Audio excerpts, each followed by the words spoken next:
Hey guys, it's Tom here, and today I'm going to talk to you about openers, and I'll also give you my personal favorite opener that I've created during my years of game, and I've used it with a stunning amount of success. It's a good one, guys. I would recommend you give it a go. So, today I will run you through why the opener matters, what makes a good opener. I will show you an example run through of my personal favorite opener. Then I'll break down that opener and show you the subtleties and just the elements that make it good in the context of the points that I'll give you in a bit. And then I'll tell you how you can use this opener or create your own opener using those points and best apply it to improving your game longer term. Why the opener matters. This is pretty self-evident. I won't spend long on it. Basically, the opener is your chance to use a brief window of her interest and attention to actually hook her. So the opener sets the tone for the conversation, and it's the first impressions.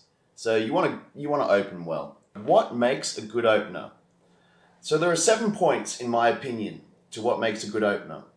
The first is that it's non-committal.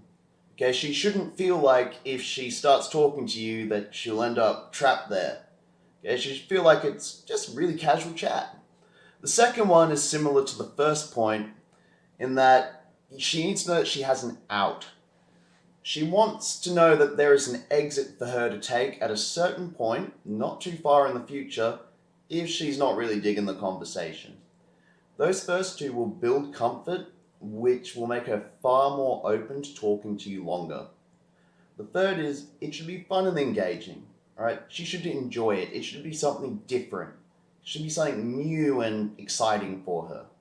The fourth is it needs to level the playing field. Often guys talk about an abundance mentality, which is saying, hey, I can get any girl, like she wants to sell herself to you.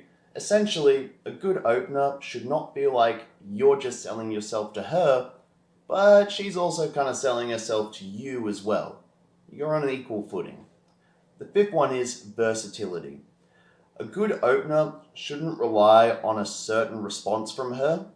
It should not really matter what she says during the opener as long as she's willing and engaging in it.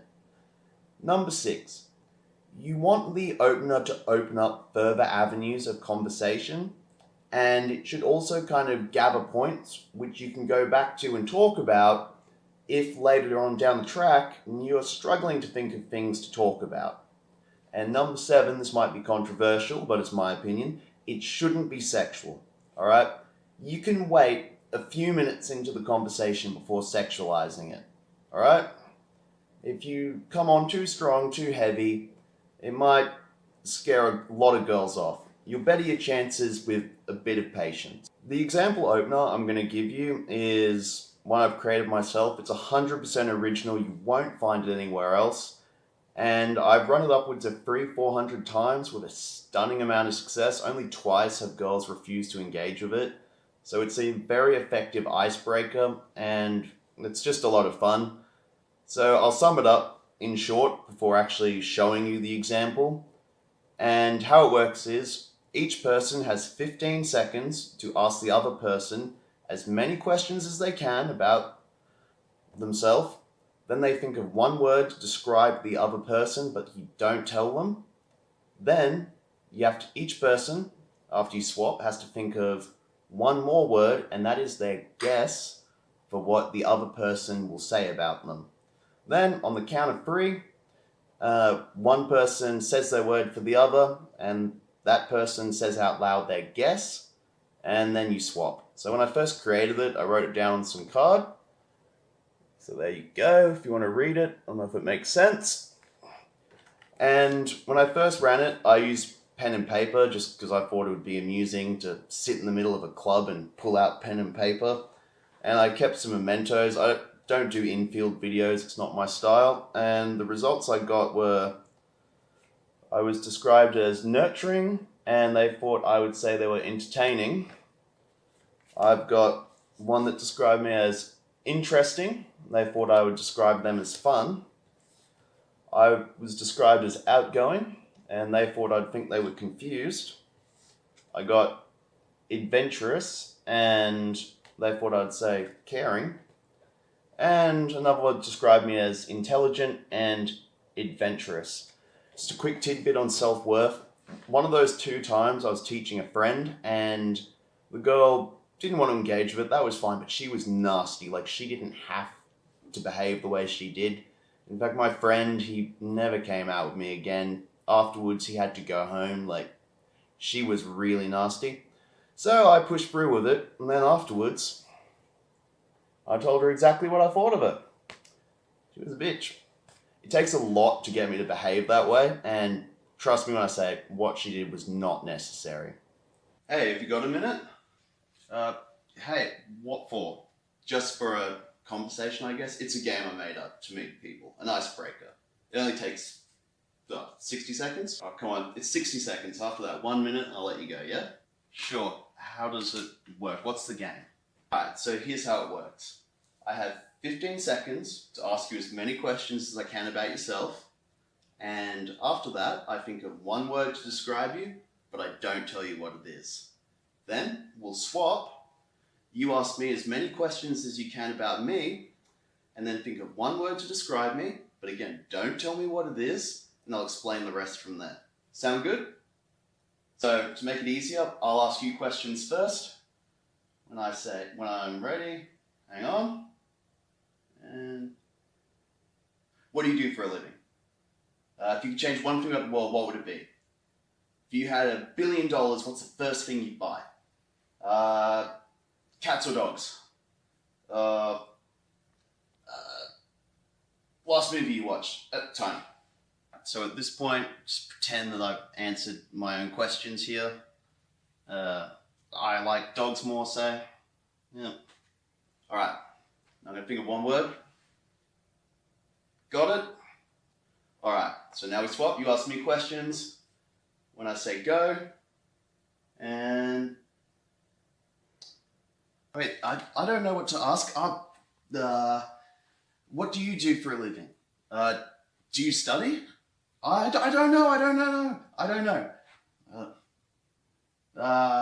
Alright, so I've got one word for you in my head. I haven't told you. Have you got your word for me? So I've got my word for you. Okay, and what's the next part? The next part is you have to think of one more word. But that next word you're going to think of, and again, don't tell me, is you have to guess the word I'm going to choose to describe you. Alright? Ooh. Yeah, most people have that reaction. So, think for a bit, let me know when you've got your one word to describe me, and you've got your one word, and that's your guess what I'll choose for a word about you. Let me know when you've got both in your head, yeah? I don't know what you're going to say about me. Maybe you'd say, alright, I've got a word for you, and I've got a guess. I don't know what you'll say. Yeah. Alright, I've got one word for you in my head. I've got one word. That's my guess for what you'll say about me. And you've got the same. So, on the count of 3, I'm going to say out loud my word for you, and you're going to say out loud at the same time your guess what I'll say about you. Okay, ready?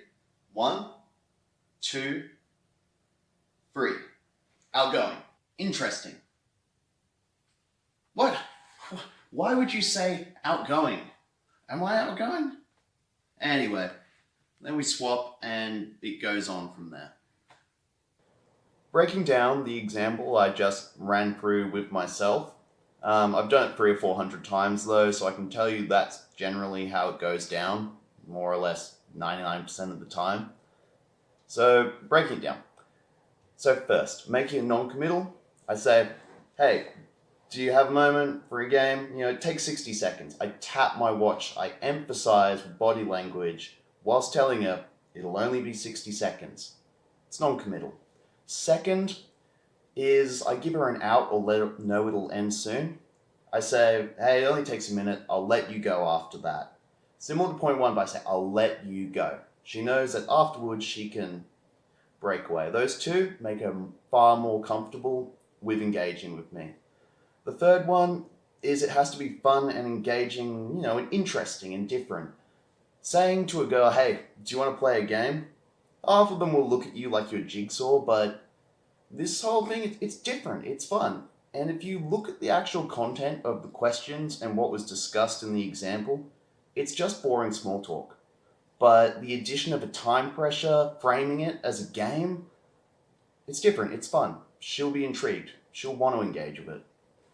The fourth is leveling the playing field, and the way that I do that in this example is I say, alright, now you've got to think of one more word, and that's your guess for what I'll say about you. And straight away, she suddenly becomes aware of how she's coming across. She's thinking, what will he think of me? What would a stranger think of me? And she realizes that I'm judging her, I'm going to think of a word for her, but she suddenly has to really consider the way she's behaving, and it's completely equal because she's going to do the same for me. Both of us are judging the other and wondering what the other will think about the other. Okay, it's an equal footing. It's a good way to remind everyone that actually, just because I'm the guy approaching a girl, we're all the same here. So the fifth point is a good opener is versatile. The opener I've just shown you, it's extremely versatile because at the end of the opener where, on the count of three, reveal the word, I'll say my word for you and you say out loud your guess. If you say the same word, you can just go 1, 2, 3, same word. You go, whoa, like we're so in sync, or how did you know? You must be psychic. If it's similar, you can go, oh, I wasn't far off, or whatever. And if it's completely different, you can say, what? Why would you say that? No matter what happens in the end, opinions are out, and there's always something you can say to kind of steer it away. It's never going to go wrong because someone gave any given answer. It's not like a magic trick, is this your card? If you mess it up, it's all off. In this case, it doesn't matter what the outcome is. As long as they play, everyone's a winner. So, number 6, you want it to open up a number of avenues of conversation, and that's what happens during the questioning. You will have a number of questions and answers that matter to them. Whatever she thinks to ask you is the kind of thing that she wonders when she's talking to a guy or to a stranger, what she wants to know. Maybe they really care if you're a cat or a dog person. Either which way, later on when you're struggling to think of something to say, you can say, oh, so you're a dog person. Do you own a dog? You've got fallback options. And so the opener allows you to establish common ground and it gives you fallbacks. That's what a good opener should do. And finally, number 7, it shouldn't be sexual. If you look at that opener, there's nothing sexual about it. You could play that at a church meeting with your grandma's friends. You could play it in a club with a girl you want to get with. There's nothing sexual about it, nothing that's going to be off-putting for her. And that's what makes it such a brilliant opener, if I do say so myself. I would highly recommend you give it a go. Okay, so how you can use this opener, basically, or any opener that you create yourself. I'll start off by saying that ideally, yes, you want 100% natural, organic, free-range conversation. Nothing canned, nothing pre-prepared. But realistically, that is very hard. So what I'd recommend is that you actually create your own opener using the 7 points I gave you, which are make it non-committal, make sure it has an end point or an out for her, make it fun and engaging, unique, interesting as best you can, make sure it levels the playing field, make sure it's versatile and doesn't rely on any given outcome from her or any given answer from her, make sure it opens up avenues of further conversation, and make it non-sexual. I would recommend you make it non-sexual, but you do you. And the reason I'd recommend you make your own opener is because even if you prepared it yourself, at least going in, you know that she likes it. She likes you. She likes something you've made. But you can still use mine, and here's why I say that. Because a lot of people have anxiety. It's hard to approach a lot of girls, but it's easier if you know what you're going to say. And it's easier to get that experience talking to a large number of people, various of various women, if you've got an opener to go in and you know that you'll have at least a moderate amount of success holding a conversation and approaching every time you do it. And that makes it far less exhausting, racking up a lot of experience, essentially. So either which way, I would recommend you use the opener, or invest your energy not in perfecting the opener, but instead use the opener to reach a point where you don't have that anxiety. You've got the experience where you really don't need it anymore. And I'll give you a story from myself. Is I reached a point where I'd had enough of having the same conversation over and over again with this specific opener. And I walked up to a girl, I just said to her, you know, I would come up to a girl like you and use a pre-prepared routine to start talking to you, but I've kind of had enough of having the same conversation over and over again. You know, are you just up for a chat? And she was. And I suspect it was just I had the confidence and the experience to go up and quite sincerely say that to her without a doubt in my mind. Or another example is a Redditor that messaged me. He said, I've got plenty of openers and canned material and a lot of success, but it's like I've had enough. He said, what's going on? I said, you've hit the next level, man. And I don't think he understood what I meant, but what I was saying is, once you've been using openers and canned material long enough, you'll reach a point where you've had enough of it. And when you have, that doesn't mean you've had enough game or anything. It just means that you don't need any of the gimmicks or tricks or stuff to fall back on. You've actually internalized it all to a point that you can do it. So there's nothing wrong with using openers to reach that point. I would recommend you do. It worked for me extremely well. And that is my video on openers. And I'll just take a moment to add that I do offer online coaching via Skype for a fee, so feel free to hit me up about that, either on Reddit or on my email or whatever, or on YouTube. Not really fussed. This is what I do to make money, guys. I've been doing it for years, so I would highly recommend you hit me up. And if you have suggestions or comments or anything like that, shoot them to me. It helps me help you when you tell me what you need or what I could do better. Either which way, make me proud, boys, or girls if you're watching. Best of luck.